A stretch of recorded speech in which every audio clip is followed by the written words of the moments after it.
이렇게 또 학생들이 단기 선교를 잘 다녀올 수 있도록 또 성도님들 기도로 섬겨주신 것 진심으로 감사한 마음을 드립니다. 오늘 예배 나오시는 성도님들, 여러분들은 지금까지 내가 믿음 생활을 잘 하고 있다 생각하십니까?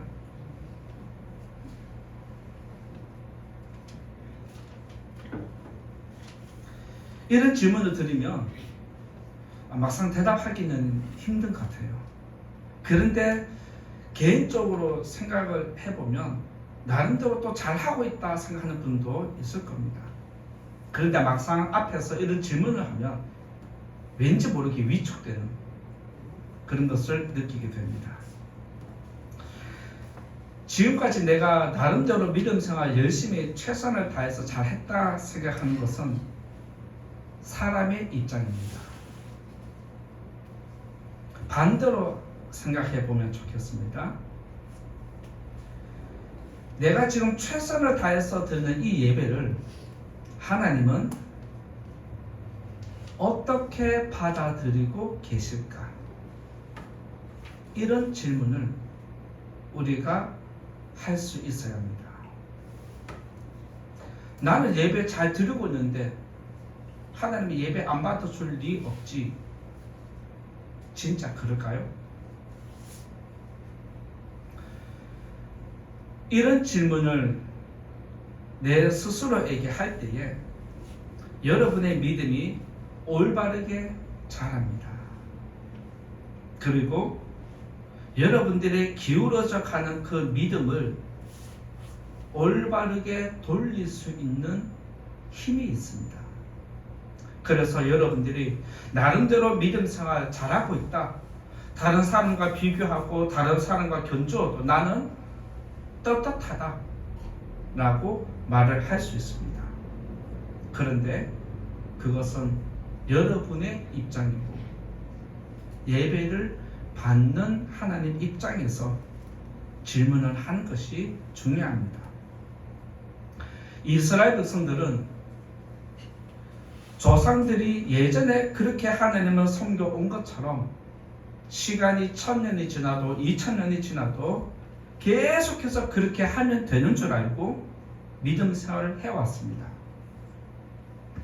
1000년이 지나고 2000년이 지나면서 그들에게 늘어나는 것은 장로들의 유전이었습니다. 장로들의 가르침이었습니다. 그래서 이스라엘 백성들은 말씀과 더불어서 장로들이 가르쳐주고 랍비들이 가르쳐주고 율법사가 가르쳐주는 모든 것들을 더해서 거룩하게 살아가고 있다라고 생각을 했습니다.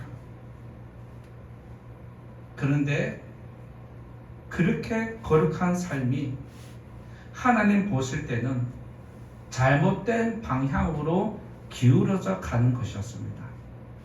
그래서 구약 성경에 보면 하나님이 뭐라고 말씀하시느냐? 제발 예배 좀 드리지 마라.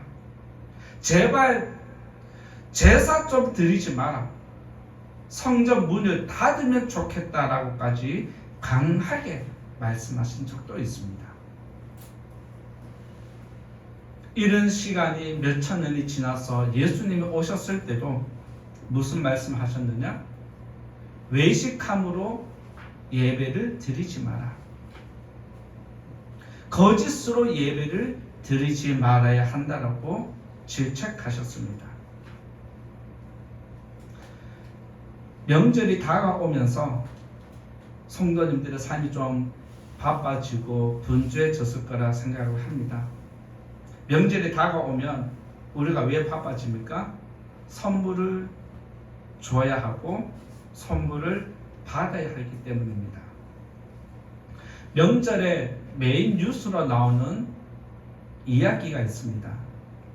그것은 뭐냐면 어떤 선물을 받고 싶습니까? 어떤 선물을 주려고 하십니까?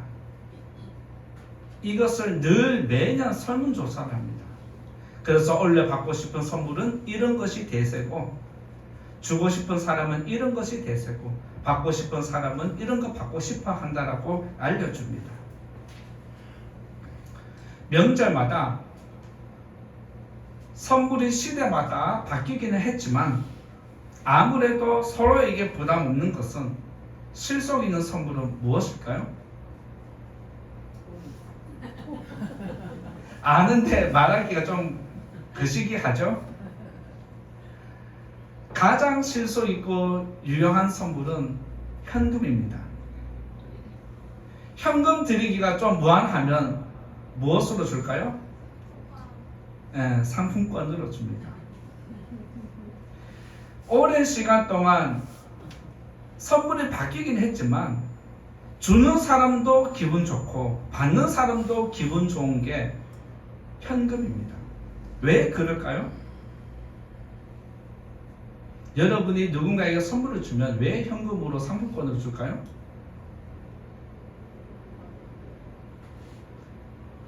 많은 사람들이 오랫동안 선물로 현금과 상품권을 원하는 것은 돈을 받으면 내가 필요한 거 언제든지 구입할 수 있다는 장점이 있습니다. 이것은 받는 사람의 입장입니다. 그러면 주는 사람의 입장에서는 왜 현금이 좋을까요? 그렇죠. 선물 사는데 고민 안 해도 돼요. 이 사람은 저거, 저 사람은 저거. 사람이 많으면 많을수록 다 따지다 보면 그 스트레스가 많아서 차라리 그냥 쿨하게 그냥 복잡하지 않아도 되는 현금이 좋다는 거예요. 그래서 받는 사람도 현금이 좋고 주는 사람도 현금이 좋다 보니까 이 장점이 맞아떨어지니까 오랜 시간 동안 모든 사람들이 받고 싶어하고 주고 싶은 선물이 현금과 그와 비슷한 상품권입니다. 여기서 최고의 선물이 무엇인지 우리가 알 수 있습니다. 최고의 선물은 돈이 아니라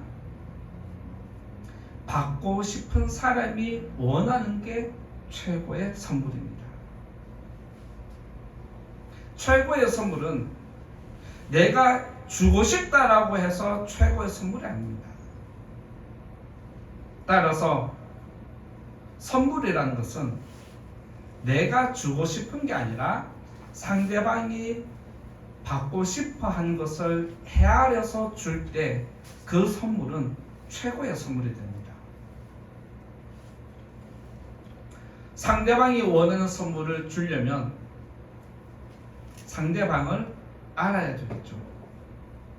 어떤 사람은 어떤 음식에 알러지가 있어서 안 되는데 그것을 주면 신뢰가 되잖아요.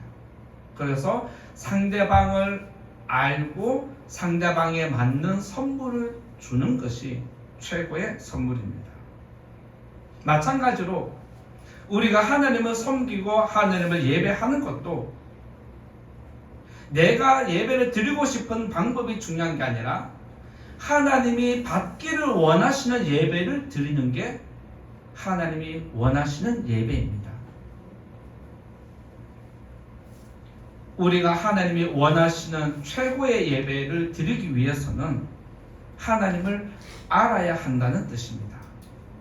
하나님을 모르면 우리는 잘못된 방법으로 예배할 수 있고 잘못된 방법으로 하나님을 섬길 수 있습니다.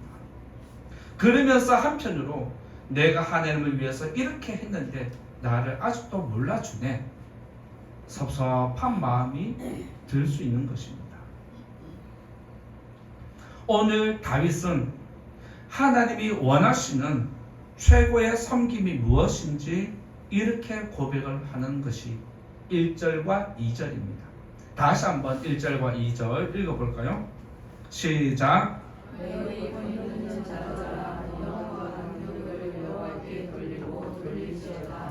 여호와께 그의 이름에 합당한 영광을 돌리며 거룩한 옷을 입고 여호와께 예배할지어다. 하나님이 원하시는 최고의 예배는 이름에 합당한 영광입니다. 그러면서 뒤에 가서는 이름에 합당한 영광을 돌리는 게 뒤에 가면 예배라고 연결시키고 있습니다. PPT 영상 한번 다음 말씀 보여주시죠. 시편 96편 8절에 있는 말씀도 이와 비슷한 말씀인데 한번 소리 내어서 같이 읽어보겠습니다. 시작. 여호와의 이름에 합당한 영광을 그에게 돌릴지어다. 예물을 들고 그의 궁정에 들어갈지어다. 여기서 2절과 96장 8절에서 여호와의 이름에 합당한 영광을 예배와 연결시키고 우리의 헌신이 들어가야 한다는 것을 가르쳐 주고 있습니다.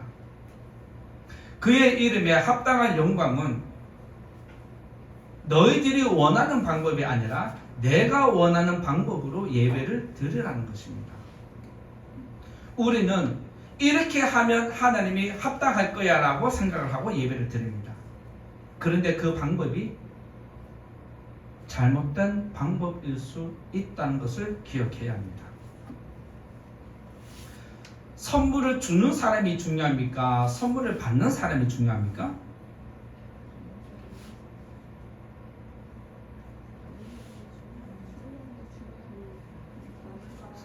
둘 다 중요합니다. 선물은 받는 사람이 더 중요합니다. 무슨 말이냐? 예배를 드리는 사람이 중요합니까? 예배를 받는 하나님이 중요합니까?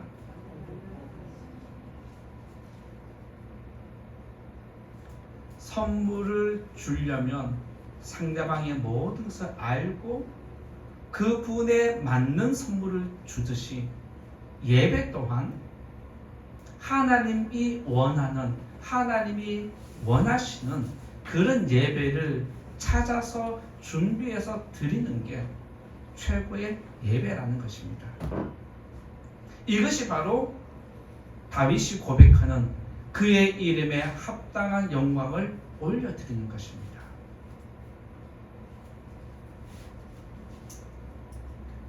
하나님이 인정한 사람이 성경에 많이 있지만 그 중에서도 오늘은 두 사람을 선택을 해서 여러분들에게 말씀드리고자 하는데, 여러분들이 하나님께 인정받는 성도가 되기를 바라면서 오늘도 이 말씀 들으시고 그런 은혜가 우리 교회에 함께 하기를 예수님 이름으로 축원드립니다. 첫 번째로 말씀드릴 사람은 아벨입니다. 하나님이 인정한 사람으로 첫 번째는 아벨을 말씀드리고자 하는데, 창세기 4장 4절에서 5절 말씀 보겠습니다. 앞에 또 화면에 준비되었으니까요, 같이 읽어주시면 되겠습니다. 시작. 아벨은 자기도 양의 첫 새끼와 그 기름으로 드렸더니 여호와께서 아벨과 그의 제물을 받으셨으나 가인과 그의 제물을 받지 아니하십니다. 가인이 몹시 분하여 안식이 편하니. 먼저 하나님이 합당한 영광을 받아서 기분 좋아서 선택한 사람은 아벨입니다. 하나님은 아벨과 그의 제물은 받으셨지만 가인과 그의 제물은 받지 않았다, 거절했다라는 표현입니다. 누군가가 저에게 잘 보이기 위해서 이것을 주고 저것을 줬는데, 두 사람 중에서 목회자가 이 선물은 받고 죄송합니다, 그 선물 내가 안 받겠습니다 라고 하면, 면접에서 그렇게 하면 기분 좋은 사람 누가 있겠습니까? 지금 아벨과 가인이 그런 상태입니다. 여기서 하나님은 아벨의 제사를 받았기 때문에 가인의 제사를 거부한 게 아닙니다. 그리고 가인의 제사를 거부했기 때문에 어쩔 수 없이 아벨의 제사를 받아줘야 하니까 어쩔 수 없이 받아준 것도 아닙니다. 하나님이 아벨의 제사를 받으신 것은 내가 받기에 합당하니까 받아주신 거고, 가인의 제사는 합당하지 않으니까 거절한 겁니다.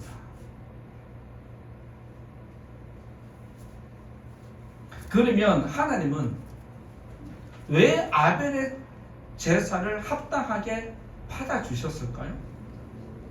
왜 가인의 제사는 합당하지 않다라고 거절하셨을까요? 말씀을 보면 아벨은 양의 첫 새끼와 그 기름으로 하나님께 바쳤다라고 기록하고 있습니다. 여기서 양의 첫 새끼는 한 마리가 아니라 여러 마리였습니다. 아벨은 하나님께 제물을 바치기 위해서 양 중에서 최고 좋은 양 한 마리를 잡은 게 아닙니다. 하나님께 최고의 제물을 드리기 위해서 양 무리 중에서 가장 좋은 것들을 몇 마리를 선별했습니다. 몇 마리를 선별을 해서 그 중에서 또 최고 좋은 한 마리를 죽여서 바친 게 아니라 선별한 양 전부 다 죽였습니다. 왜요? 왜 그랬을까요? 사람의 눈으로 볼 때 이 양이 가장 좋아 보이지만 제물을 바칠 때 내장을 갈라놓고 그 고기를 뜯어봤을 때 안에 부족함이 있을 수 있습니다. 병이 걸린 것도 있고 고기의 질이 안 좋은 것도 있고 지방이 많은 것도 있습니다. 예를 들면 여러분들이 이번 명절에 선물을 받았는데 한우를 받았는데 A 뿔뿔뿔을 받으면 기분 좋죠. 명절에 선물을 받았는데 AAA라고 받으면 좀 별로잖아요. A에다가 마이너스 몇 개 붙은 거 아니면 AB 이런 거 받으면 좋을까요? 아니잖아요. 소를 한 마리 잡아도 그 부위에 따라서 품질이 좋은 게 있고 안 좋은 게 있습니다. 아벨이 양을 잡았는데 여러 마리를 잡은 이유는 겉으로 봤을 때는 좋아 보이지만 안에서 잘못된 부분이 있기 때문에 그 안에서도 가장 좋은 것을 이쪽에서는 이거를 취하고 저쪽에서는 이걸 취하고 저쪽에서 또 다른 걸 취해서 고기도 기름도 가장 좋은 것을 선별해서 하나님께 제물을 바친 겁니다. 그래서 하나님이 아벨과 그의 제물을 받아주셨다라고 성경이 기록하고 있습니다. 여러분 같으면 선물을 줄 때에 최고 좋은 거 하나만 주지 몇 개를 사서 그 중에서 최고 좋은 거 하나 골라서 선물 줍니까? 아니잖아요. 아벨을 왜 이렇게 했겠습니까? 눈에 보기 좋은 것, 가장 좋은 것을 죽여서 바쳐도 하나님이 받으실 텐데 왜 가장 좋은 것 몇 마리를 선정을 하고 그 중에서도 가장 괜찮은 고기만, 가장 좋아 보이는 기름진 기름만 골라서 하나님께 제물을 바쳤을까요? 그것이 아벨의 믿음이었습니다. 내가 이렇게 예배 드리는 것이 하나님께 합당한 영광을 올리는 거다라고 믿었습니다.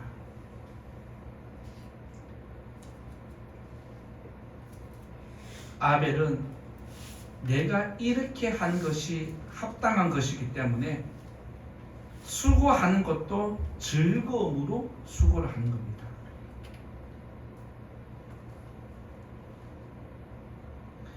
내가 합당한 영광을 올리기 위해서 양 10마리 죽이는 것, 20마리 죽이는 것 아무것도 아니라는 겁니다. 아벨이 이렇게 할 수 있었던 이유가 뭐냐면 그의 마음이 짐승에 있는 게 아니라 하나님께 마음이 있었기 때문입니다. 하나님께 마음이 있는 사람은 물질에 제한을 두지 않습니다.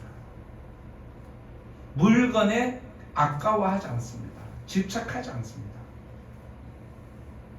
마음이 하나님께 있으면 양은 아무것도 아니지만 내 마음이 양에 가 있으면 하나님께 내가 인색하게 되어 있습니다. 어느 것이 합당한 영광입니까?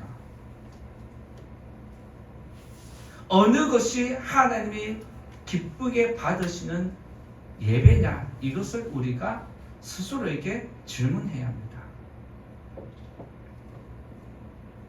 아벨의 마음이 짐승에 있는 게 아니라 하나님께 있었기 때문에 여러 양을 잡아서 최고의 것을 선별해서 드릴 수 있었던 것처럼 하나님도 마음이 아벨에게 갈 수밖에 없었다는 겁니다. 아벨이 자기 마음을 하나님께 드리는데 하나님이 그 마음을 받지 않겠습니까? 하나님이 그 마음을 받았으니까 하나님의 마음이 그쪽으로 가는 것 아니겠습니까? 여러분들이 누군가를 섬길 때, 누군가에게 명제를 선물을 줄 때 여러분이 마음을 담아서 주면 그 마음이 전달되기 마련입니다. 선물이 중요한 게 아니라 선물에 담겨있는 섬기는 마음을 상대방이 받아줄 때 우리들은 행복한 것입니다. 마찬가지로 하나님도 우리가 합당한 예배를 드리기 위해서 최선을 다할 때에 그 마음을 받아준다는 거 기억하셔야 합니다. 여기서 우리가 깨달아야 할 것은 하나님을 예배할 때 아벨과 같이 준비된 마음으로 이 자리에 나와야 하는 것입니다. 합당한 예배를 드리기 위해서 최선을 다하는 것이 우리에게 필요합니다. 예를 들면 여러분들 헌금을 드릴 때 오늘 아침에 당장 이 자리에 와서 드리는 겁니까? 아니면 내일 헌금을 드려야지라고 미리 준비해 놓고 가지고 와서 드립니까? 그게 준비된 마음이거든요. 합당한 예배라는 것은 내 삶 속에서부터 미리 예배를 준비하는 마음으로 다 갖춰 놓고 이 자리에 와서 준비된 그 마음을 하나님께 드리는 것이지, 아무 생각 없이 지내다가 주일날 갑자기 와서 돈 있는 거 찾아서 넣고 헌금 드리고 아니라는 겁니다. 우리의 기도도 우리의 찬양도 이 자리에 와서 아무 생각 없이 와서 그냥 순서에 맞춰서 하는 게 아니라 이 자리에 나와서 내가 어떻게 기도해야 되는지, 무슨 기도를 해야 하는지 다 준비한 상태로 이 자리에 와서 겸손하게 기도하고 예배할 때 하나님은 우리의 예배를 합당하게 받아주십니다. 우리가 물건을 하나 사더라도 대충 사는 법은 없습니다. 비싼 물건일수록 10만원, 50만원, 100만원의 단위가 높아질수록 우리들은 따져봅니다. 그리고 누군가에게 물어봅니다.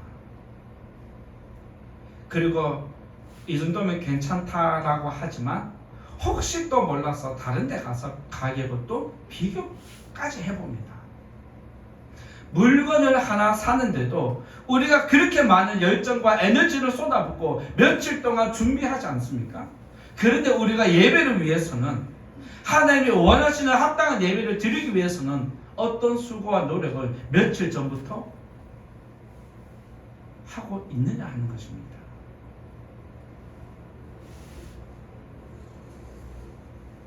지금까지 그래 왔던 것처럼 습관적으로 교회 나와서 예배에 참석하는 것은 우리가 드리는 예배가 몇십만 원짜리도 안 된다는 것밖에 안 됩니다. 우리의 예배가 가치가 있으려면 그만한 가치를 위한 준비를 내가 해야 하는 것입니다. 내가 예배를 드리는데 가치를 낮추는데 하나님이 우리의 예배를 가치 있게 받아주시겠습니까?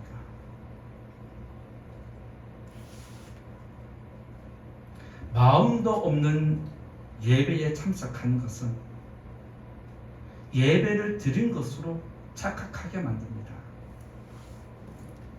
몸만 왔다가 이 자리에 오늘 예배 드렸어, 내 할 일 다 했어 라고 하고 돌아가는 것은 착각하는 겁니다.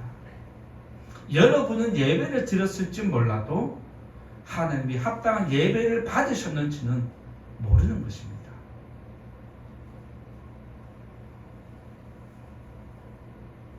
내가 예배에 참석했으니까 합당한 예배를 드렸다라고 착각을 하면 영적으로 굉장히 심각한 겁니다. 예배에 참석하는 것만이 합당한 예배가 아니라 예배에 참석하기 위해서 어떤 마음으로 이 자리에 나왔는지, 또 하나님이 받으시는 예배를 위해서 내가 어떻게 노력했는지, 이것이 곁들여질 때에 하나님이 우리의 예배를 받아주십니다. 2월은 목회자가 작전 기도를 시작하고 또 온 교회가 릴레이 기도를 이어가고 있는 이때입니다. 여러분들이 마음도 없이 그냥 기도 시간 정해졌으니까 의무적으로 마음도 없이 나와서 기도한다라면 그것은 여러분의 기도일 뿐입니다. 내가 이때 하나님과 깊이 만나겠다, 하나님의 은혜를 사모하고 받으면 좋겠다, 이런 간절한 마음으로, 준비된 마음으로 나와서 이 자리에서 기도를 한다면 하나님은 아벨과 그의 제물을 받아주신 것처럼 여러분과 여러분의 기도 제목을 받아주실 줄 믿습니다. 하나님이 받아주시는 예배, 하나님이 합당하게 받아주시는 기도를 올려드리는 우리 교회 성도님 되셔서 올 한 해도 여러분의 영혼이 평안하고 우리 교회가 평안하기를 예수님 이름으로 축원드립니다. 두 번째로 말씀드릴 것은 다윗입니다. 두 번째로 하나님이 인정해 준 사람은 다윗입니다.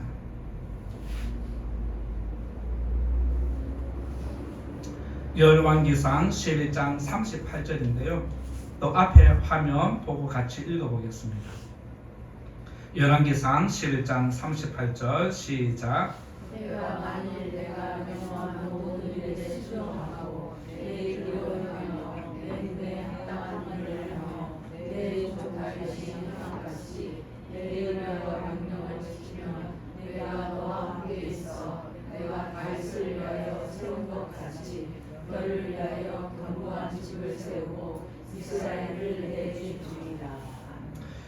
이 말씀 읽으실 때 하나님이 이 말씀을 누구에게 준 것처럼 보입니까?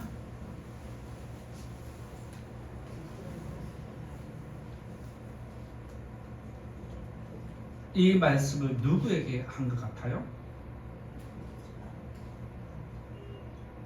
다윗의 아들 솔로몬처럼 보입니다. 맞죠? 죄송합니다. 아닌가요?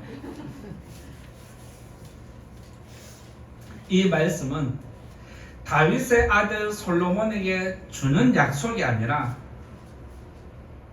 이스라엘을 10조각 내어서 분열시키는 여로보암에게 주는 말씀입니다. 하나님이 이스라엘을 10대 2로 분열시켜서 10조각을 여로보암에게 준다고? 이해 안 되는 일입니다. 그런데 왜 이렇게 하느냐? 솔로몬이 노년에 분별력이 떨어져서 믿음이 식어서 하나님을 떠나게 됩니다. 그리고 우상을 섬기게 되니까 하나님이 여로보암이라는 사람을 일으켜서 솔로몬을 대적하게 만듭니다. 그러면서 솔로몬에게 너는 2지파만 다스려라, 10지파는 다른 사람이 다스릴 거라 얘기하면서 이 여로보암에게 너가 다윗처럼만 잘하면 내가 10지파를 너에게 다스리도록, 영원히 다스리도록 지켜주겠다 약속하는 약속입니다. 대신에 조건이 있습니다. 내가 10지파를 너에게 줄 테니까 10지파를 잘 다스려라. 대신에 조건이 뭐냐? 말씀에 보면 내 종 다윗이 행함 같이라는 단어입니다. 내 종 다윗이 행한 것과 같이 여로보암 너도 똑같이 행하면 10지파는 영원히 너의 기업이 될 거야. 이 약속을 하는 겁니다. 이것은 하나님이 다윗을 인정해 주는 말씀입니다. 무엇을 인정해 주느냐? 다윗이 순종하는 믿음을 인정해 준 것입니다. 여기서 하나님은 다윗이 나에게 얼마나 순종했는지 그 믿음을 인정해 주는 것입니다. 다윗은 아말렉 족속이 그의 아내와 자녀들을 포로로 잡아갔을 때에 다윗이 너무나 급해서 쫓아갈 수도 있었지만 멈추고 하나님께 기도합니다. 하나님, 내가 쫓아갈까요? 가지 말까요? 라고 하나님께 먼저 물어본 다음에 하나님의 응답이 주어지니까 그때 비로소 움직인 것이 다윗입니다. 선지자가 다윗이 블레셋에 도망가서 사울 때문에 도망가서 블레셋에 피난생활을 하고 있을 때 아직도 사울이 다윗을 쫓고 있는 상황에도 불구하고 선지자가 다윗에게 이스라엘로 돌아가라고 명령을 합니다. 그럼에도 다윗은 그 말에 순종하는 모습을 보여줍니다. 그리고 다윗은 하나님이 너무 좋아서 하나님의 말씀이 담겨 있는 언약궤를 너무나 사모해서 자기 성에 안치하기 위해서 가지고 옵니다. 그러면서 다윗은 이스라엘을 신정 국가로 만들었습니다. 그리고 다윗은 왕위에 올라서 이스라엘을 통치하고 그의 권력이 가장 견고할 때에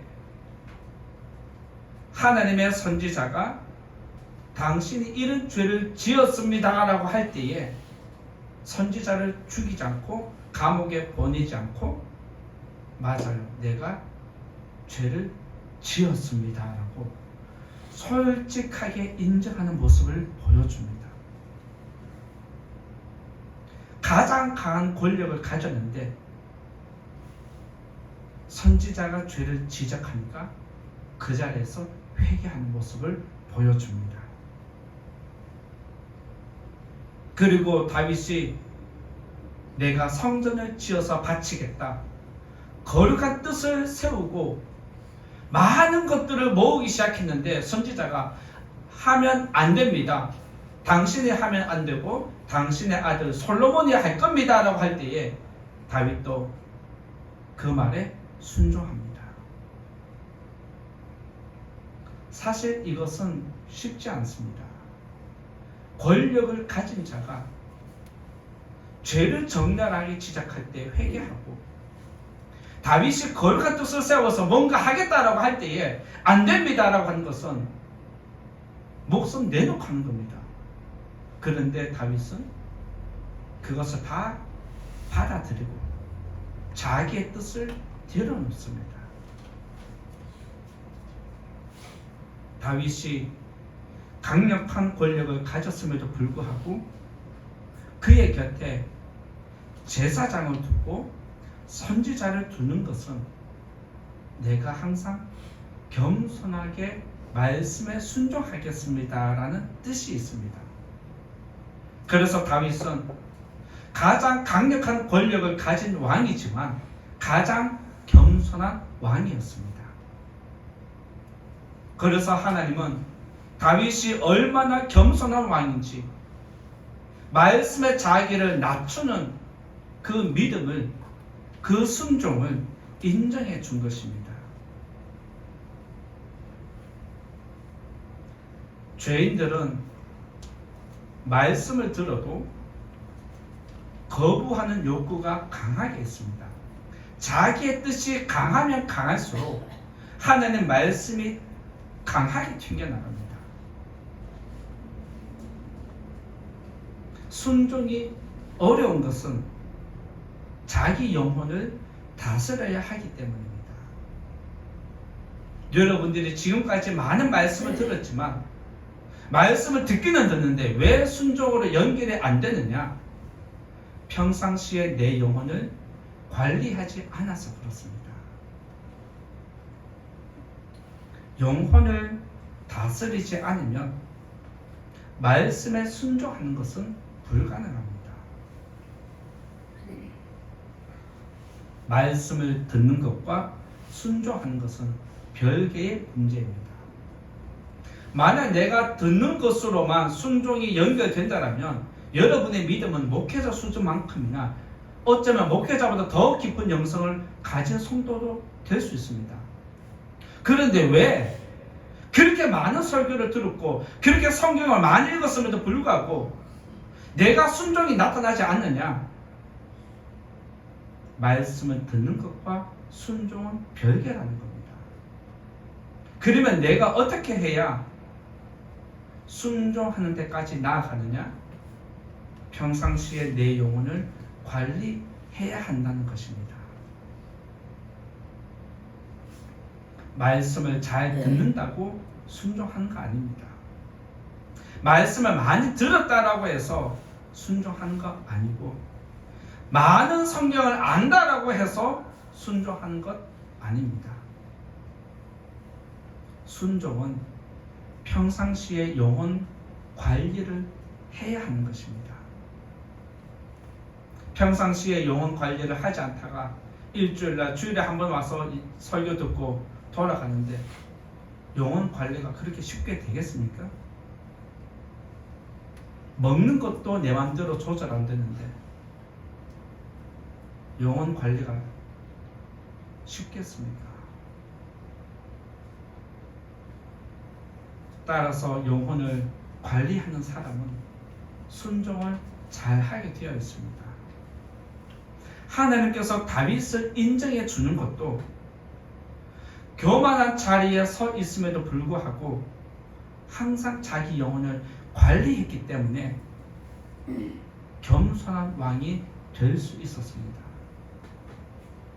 자기 영혼을 평상시에 늘 관리했기 때문에 선지자가 제사장이 말씀을 할 때 즉각적으로 반응할 수 있었던 것도 그의 영혼을 관리했기 때문입니다. 2월 한 달 동안 우리가 기도를 드리는 것은 하나님 말씀을 더 깊이 듣기 위한 것입니다. 기도 시간은 내 이야기를 많이 하는 게 아니라 하나님 말씀을 많이 듣는 것입니다. 그리고 하나님 말씀을 듣는데 평상시에 듣지 못한 더 깊이 있는 것을 듣는 것이 기도 시간입니다. 여러분이 이 자리에 나와서 하나님이 내게 주신 말씀을 들으시고 그 말씀에 어떤 말씀이든지 믿음으로 순종하는 성도님 되셔서 하나님께 인정받는 성도와 교회가 되시기를 예수님 이름으로 축원드립니다. 이제 결론의 말씀 드리고자 합니다. 1절과 2절 다시 한번 같이 소리 내어서 읽어보겠습니다. 시작. 너희 권능 있는 자들아 영광과 명령을 여호와께 돌리고 올리시리라. 여호와께 그의 이름에 합당한 영광을 돌리며 거룩한 옷을 입고 여호와께 예배하시리라. 이제부터 예배 드리는 내가 중요한 게 아니라 예배를 받으시는 하나님이 더 중요하다. 왜요? 그의 이름에 합당한 영광을 올려야 하기 때문입니다. 하나님이 영광을 받으신 사람, 내가 아벨을 통해서 합당한 영광을 받았다. 내가 다윗을 통해서 합당한 영광을 받았다. 내가 참 행복한 교회 누구누구 성도를 통해서 합당한 영광을 받았다. 이런 음성을 듣는 우리 교회가 되기를 예수님 이름으로 축원드립니다.